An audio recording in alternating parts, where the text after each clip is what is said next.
आज के सत्र में हम शुरू करने जा रहे हैं रिसर्च एप्टीट्यूड की दूसरी क्लास, जिसके अंतर्गत हम शोध के प्रकार को पढ़ेंगे कि शोध कितने प्रकार की होती है। ठीक है, तो सबसे पहले हम देख लेते हैं शोध का वर्गीकरण। तो इसमें हम अगर इनका वर्गीकरण करें तो शोध को परिणाम, तर्क, जांच, प्रक्रिया, उद्देश्यों, प्रकृति, अवधारणा के आधारों पर कई रूपों में क्या है वर्गीकृत किया गया है।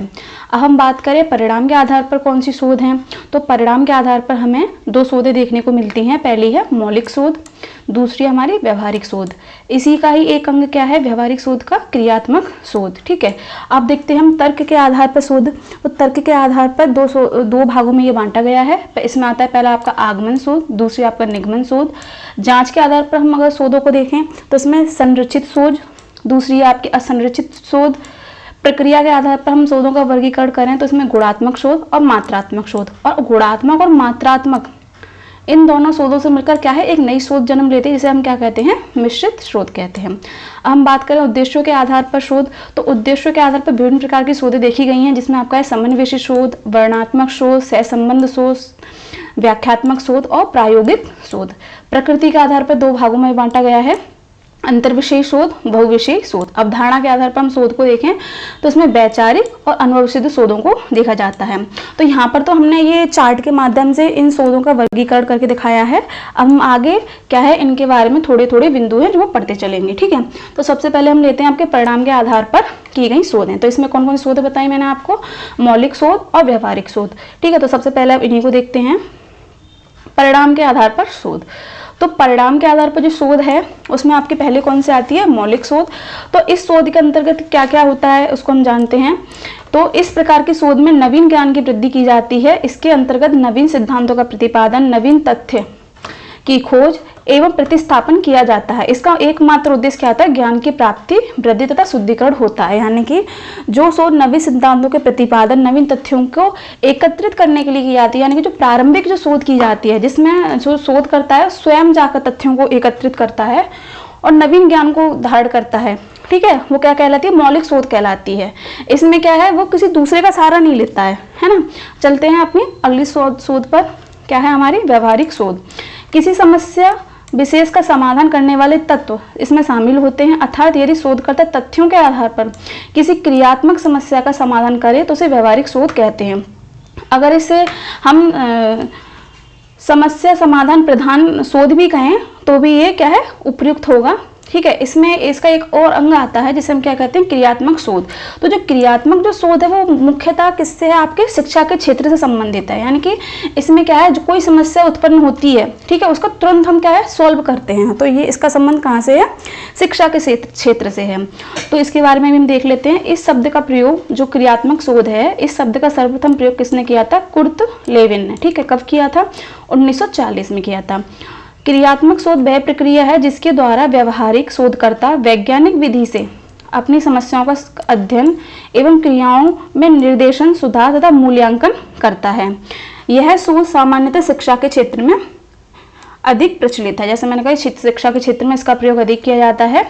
तो क्रियात्मक जो शोध होती है ये क्या है समस्या प्रधान है। समस्या प्रधान में समाधान तुरंत हो जाना, ये क्या है हमारी क्रियात्मक शोध या एप्लाइड शोध कहलाती है।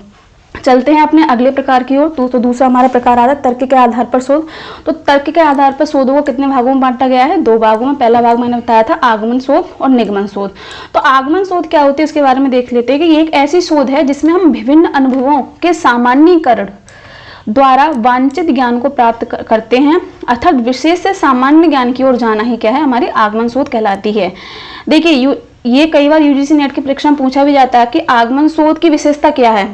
यानी कि सामान्यीकरण जो शोध होती है वो किसके अंतर्गत आती है, आगमन के अंतर्गत आती है कि निगमन के अंतर्गत आती है। तो इसमें जो स्टूडेंट होते हैं कई बार फंस जाते हैं क्योंकि इन दोनों में क्या है विशेष और सामान्यीकरण ही मेन होता है। तो आगमन में क्या है हमें सामान्यीकरण की ओर जाना होता है, विशेष ज्ञान से हमें क्या है व्यवहारिक या सामान्य ज्ञान की ओर जाना होता है। निगमन में देखें तो एक ऐसी शोध है जिसमें हम सामान्य ज्ञान से विशिष्ट ज्ञान की ओर बढ़ते हैं।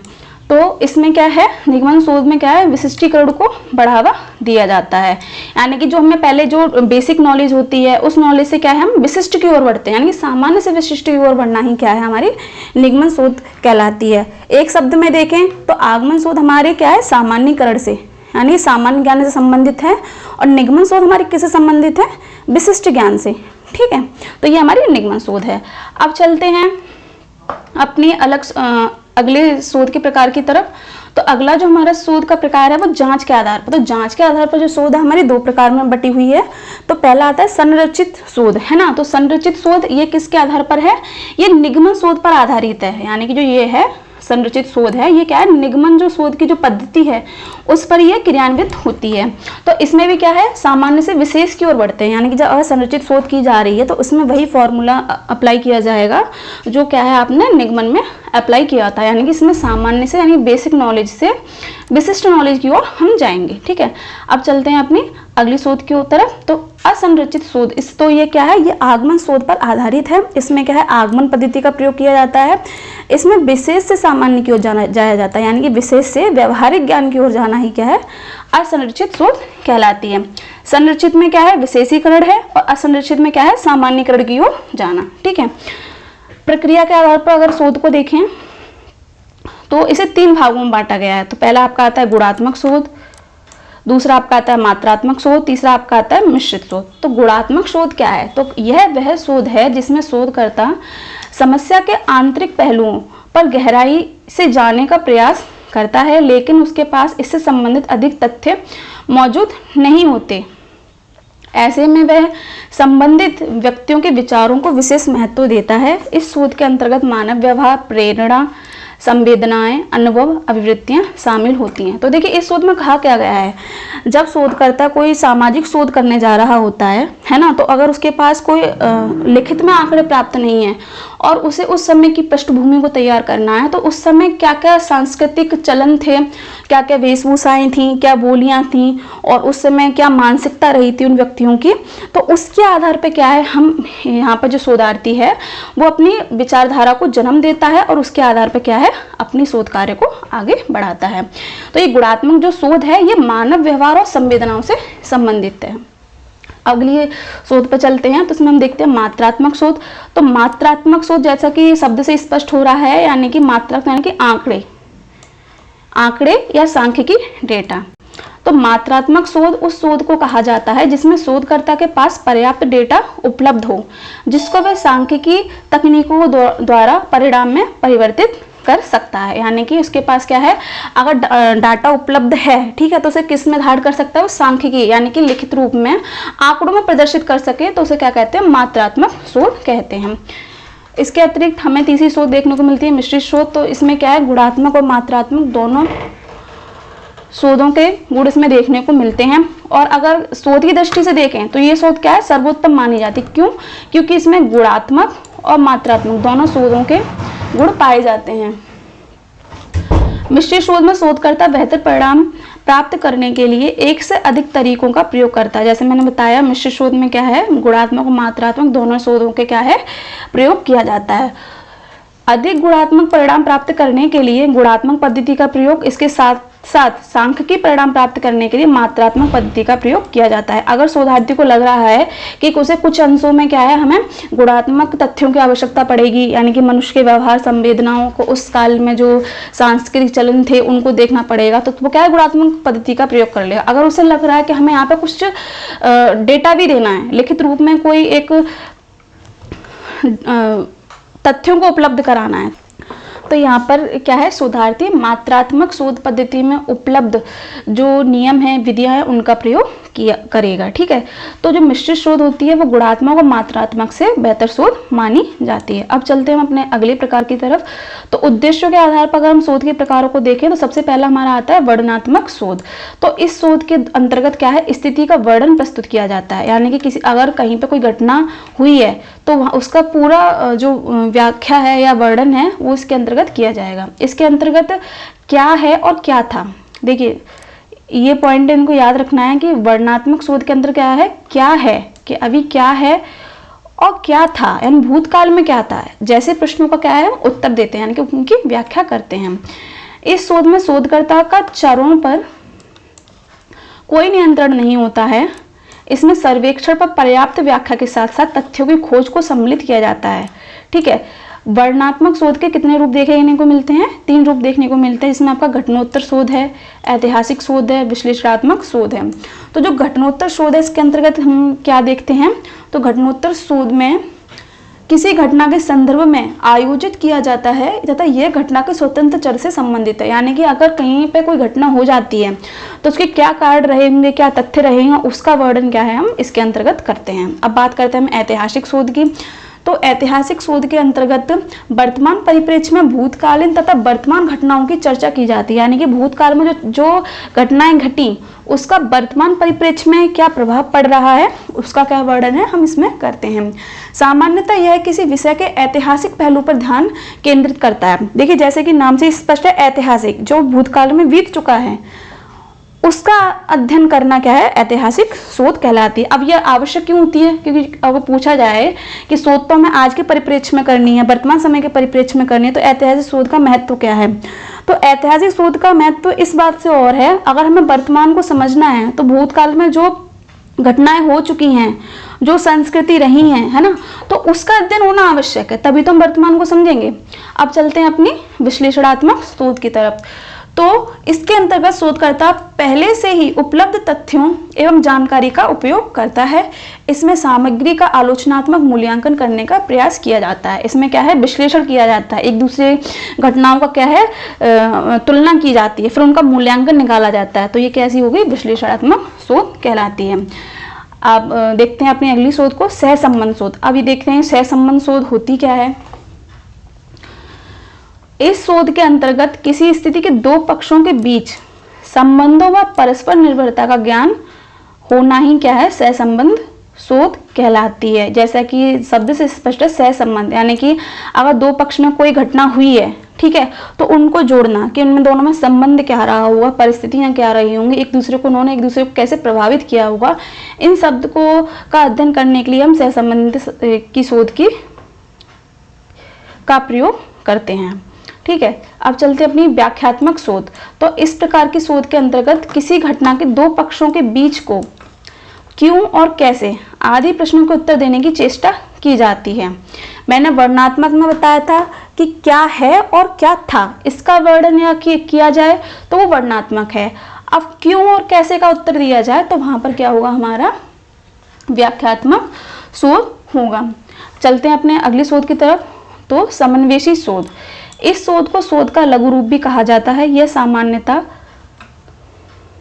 शोध के प्रारंभ में इसे प्रयोग किया जाता है। इसके द्वारा किसी घटना के 2 या 2 से अधिक पहलुओं के बीच संबंधों को स्पष्ट करने का प्रयास किया जाता है। जैसे कि शब्द से स्पष्ट है, समन्वयसी, इसमें 2 या 2 से अधिक पक्षों का गहन अध्ययन करना, फिर उनमें क्या है, क्या क्या समानता है, उनको निकालना, तो ये क्या है? समन्वयसी शोध कहलाती है। प्रायोगिक शोध क्या है? तो इस प्रकार की जो शोध होती है इसमें कारण और प्रभाव के संबंधों को क्या है? उजागर करते हैं।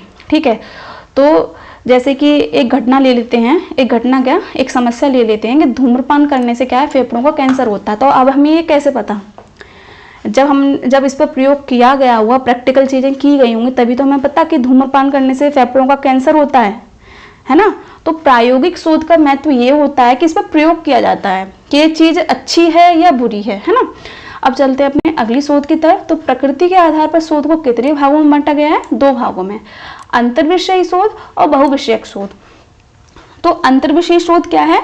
जब हम किसी शोध में विभिन्न विज्ञानों के सिद्धांतों एवं पद्धतियों का प्रयोग करते हैं तब इस शोध को अंतर्विषयी शोध कहते हैं। ठीक है, अंतर्विषयी जो शोध होती है उसमें विभिन्न विज्ञान विशेषज्ञ जो होते हैं वो अपनी सेवाओं को इस प्रकार देते हैं ताकि उनके सिद्धांतों तथा विधियों का एकीकरण हो सके। इसके अंतर्गत वैज्ञानिक, मनोवैज्ञानिक, समाजशास्त्री, विज्ञानवेत्ता एवं भौगोलिकविद आदि अपने अपने विज्ञान विषयों के अनुशासन का पालन करते हुए समन्वय स्थापित करते हैं। यानी कि विभिन्न विषयों में क्या है? संबंधों का स्थापित होना ही क्या है, अंतर्विषय शोध कहलाती है। अब जैसे कि अगर हम हिंदी साहित्य की बात करें और किसी राइटर के हमें सामाजिक पक्ष को उजागर करना है कि इन जो राइटर हैं इनके जो साहित्य है उसमें हमें सामाजिक सरोकार को दिखाना है, तो सामाजिक सरोकार दिखाएंगे तो हम सबसे पहले क्या है, हिंदी तो पढ़ेंगे ही पढ़ेंगे, पर समाज शास्त्र को भी हमें पढ़ना पड़ेगा। उसके शास्त्र क्या है, हमें दर्शन शास्त्र, मनोविज्ञान को भी क्या है, हमें पढ़ना पड़ेगा। बहुविषयक शोध, तो बहुविषयक शोध क्या है, बहुविषयक शोध अधिगम की विभिन्न शाखाओं को शोध सत्यापन तथा समस्या के समाधान में प्रयोग करता है। इस शोध में समस्या समाधान के लिए विभिन्न विषयों क्षेत्रों का क्रमबद्ध अध्ययन किया जाता है, यानी कि विभिन्न विषयों का क्रमबद्ध अध्ययन करना ही क्या है, बहुविषयक शोध है। ठीक है, शोध का यह प्रकार अंतर्विषयक शोध से भिन्न होता है।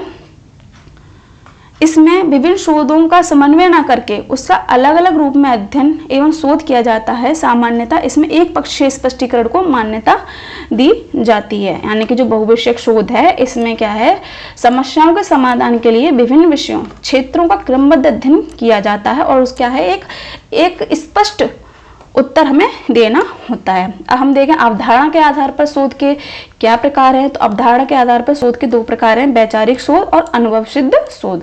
तो वैचारिक शोध क्या होती है, तो इस शोध का दार्शनिकों एवं विचारकों द्वारा नई अवधारणाओं को विकसित करने के लिए प्रयोग किया जाता है। यानी कि जो वैचारिक शोध होती है वो जितने भी दार्शनिक और विचारक होते हैं उन्होंने जो अवधारणाएं, जो परिभाषाएं दी हैं उनको क्या है, अध्ययन करना और उनको अपने व्यवहार में ढालना है ना, उसके लिए क्या है, इस शोध का प्रयोग किया जाता है। यानी कि उन पर रिसर्च करना वैचारिक शोध कहलाती है। किस पर, दार्शनिकों और विचारकों की अवधारणाओं पर। दूसरा हम देखें अनुभव सिद्ध शोध, तो यह शोध अवलोकन तथा अनुभव पर निर्भर होता है। इसके अंतर्गत शोधकर्ता परिकल्पना तैयार कर सत्य और असत्य को सिद्ध करने के लिए प्रदत्तों या तथ्यों को इकट्ठा करता है ना, और शोधकर्ता का तथ्यों पर सीधा नियंत्रण होता है। तो यहाँ पे क्या बात कही गई, अनुभव सिद्ध, यानी कि जैसे जो शोधार्थी हैं उन्हें कोई समस्या दी गई है तो सबसे पहले क्या है, वो पहले तो जो रिसर्च हो चुकी हैं उनको पढ़ेगा कि इन्होंने इस तरह से रूपरेखा बनाई थी, इसमें ये चीज़ बताई गई थी, अब फिर मुझे क्या नई चीज़ें बतानी है तो उसको देखा। तो पहले क्या करेगा, वो अवलोकन करेगा सभी चीज़ों का, ठीक है। फिर अपनी सोच से संबंधित क्या बनाएगा, परिकल्पना, यानी कि कल्पना करने लगेगा कि मुझे ऐसे ऐसे रिसर्च करनी है, ठीक है। अब जो उसने परिकल्पना बनाई है उसी के आधार पर क्या है, वो तथ्यों को एकत्रित करेगा। अब जब उसने तथ्यों को एकत्रित कर लिया है तो वो ये देखेगा जो मैंने परिकल्पना बनाई है वो कितनी सत्य बैठी, जो मेरी कल्पना थी, जो मेरी जिज्ञासा थी वो कितनी सत्य बैठी है और कितनी क्या है असत्य है, यानी कि अफवाह के रूप में दिखती है। तो उसको यहाँ पे क्या है, अनुभव के द्वारा जो वो शोध कर रहा है वो क्या कहलाती है, हमारी अनुभव सिद्ध शोध कहलाती है। इसमें शोधार्थी क्या है, स्वयं जाता है, स्वयं अनुभव करता है, चीज़ों को इकट्ठा करता है और फिर उसका विश्लेषण करता है, तब उसे समझ आता है कि ये सही है या ये गलत है। तो आज के सत्र में हमने क्या देखा, शोध के विभिन्न प्रकारों को देखा कि शोध को कितने भागों में वर्गीकृत किया गया है, उसके बाद जो भागों में वर्गीकृत किया गया उनके अंतर्गत कौन कौन सी शोधें आती हैं उसका हमने यहाँ पर संक्षेप में आपको बताया। तो आज के सत्र में इतना ही, मिलते हैं आपको अगले सत्र में एक नए टॉपिक के साथ। तब तक के लिए धन्यवाद।